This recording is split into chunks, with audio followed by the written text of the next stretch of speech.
It's read at youtube.com. There's a report this evening of an increase in the number of boys being put into forced labor. The report comes as Jamaica continues to grapple with cases of human trafficking. The revelation was made at a human trafficking workshop in Kingston this morning. Alton Davis reports.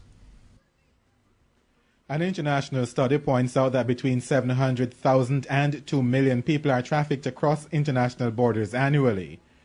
Previous reports had showed that up to 2011, girls were the popular choice.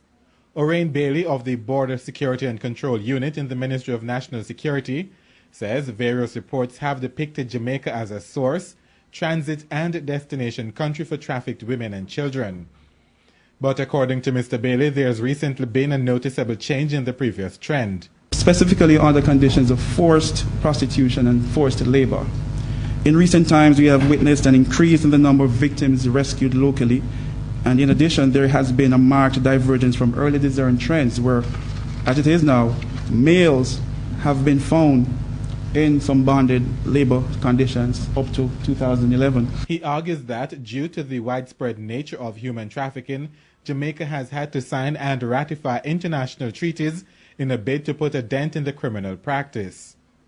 Mr. Bailey, who was representing Permanent Secretary in the Ministry of National Security, Diane McIntosh, says the workshop has come at a time when there is an increase in victims rescued by the security forces.